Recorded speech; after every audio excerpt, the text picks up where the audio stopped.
जय श्री कृष्णा। श्रीमद् भगवत गीता का 8वां अध्याय। अर्जुन ने कहा, हे पुरुषोत्तम, वह ब्रह्म क्या है? अध्यात्म किसको कहते हैं? कर्म क्या है? अधिभूत क्या और अधिदेव क्या कहता है? हे मधुसूदन, अधियज्ञ कैसा है और इस देह में अधिदेह कौन सा है? मरने के समय से स्थिर चित्त वाले लोग तुमको कैसे जान जाते हैं? श्री कृष्ण भगवान बोले, जो अक्षर और परम है वही ब्रह्म है।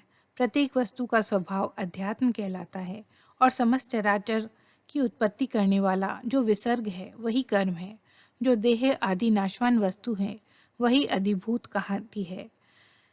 विश्व रूप जो विराट पुरुष है वही अधिदेव है। और हे पुरुषों में श्रेष्ठ, इस देह में मैं ही अधियज्ञ हूँ।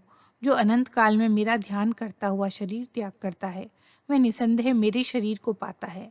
हे कुंती पुत्र, अंत समय में मनुष्य जिस वस्तु का स्मरण करता हुआ शरीर त्यागता है वह उसी को पाता है। इस कारण सदैव मुझ ही में मन को और बुद्धि को लगाकर मेरा ही स्मरण करते हुए संग्राम करो। तुम निसंदेह मुझको आ मिलोगे। सब इंद्रिय द्वारों को रोककर, मन को हृदय में धारण कर, प्राणों को मस्तक में ले जाकर समाधि योग में स्थिर इस ओम शब्द अक्षर का उच्चारण करता हुआ जो देह को त्यागता है उसे मोक्ष रूप उत्तम गति प्राप्त होती है। हे पार्थ, मुझ में ही मन को लगाकर नित्य प्रति जो मेरा स्मरण करते हैं उन सदैव स्मरण करने वाले योगियों को मैं बहुत सुलभ रीति से प्राप्त हो जाता हूँ।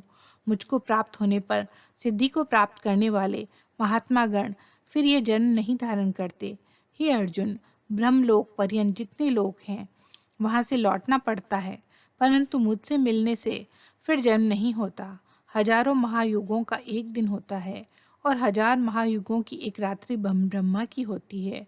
जो इन बातों को जानते हैं वह सब ज्ञाता है। ब्रह्मा का दिन होने पर अव्यय से सब व्यक्तियों का उदय होता है और रात को उसी में एक हो जाता है। हे पार्थ, समस्त चराचर की वस्तुओं का यह समुदाय दिन में बार बार उत्पन्न होकर रात्रि के आगमन में लीन हो जाता है। इस ये अव्यक्त से परे दूसरा सनातन अव्यक्त है जो इन सब के नष्ट होने पर भी कभी नष्ट नहीं होता। उस अव्यक्त को ही अक्षर कहते हैं। वही परम गति है जिसको प्राप्त करके फिर संसार में नहीं जन्मते। वही मेरा परम धाम है।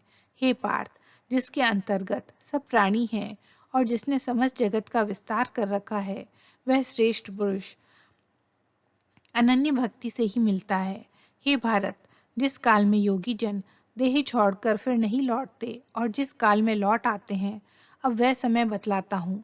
अग्नि, प्रकाश और दिन तथा शुक्ल पक्ष ऐसे ही उत्तरायण के 6 महीने में मृत्यु को प्राप्त हुए ब्रह्मादि को प्राप्त होते हैं।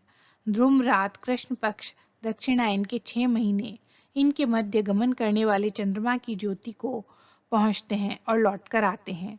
संसार को नित्य चलाने वाली शुक्ल और कृष्ण नाम की 2 गतियाँ हैं। एक से आने पर लौटना पड़ता है और दूसरी पर फिर लौटना नहीं होता। हे पार्थ, योगी इन दोनों का तत्व जानता है, इसी से मोह में नहीं पड़ता। अतएव ये अर्जुन, तुम सदा योग युक्त हो। वेद, यज्ञ, तप और दान में जो पुण्य फल बतलाए हुए हैं, योग से उन सबको अधिक ऐश्वर्य प्राप्त होता है और सर्वोत्तम स्थान को पाता है। जय श्री कृष्णा। हरि ओम तत्सत।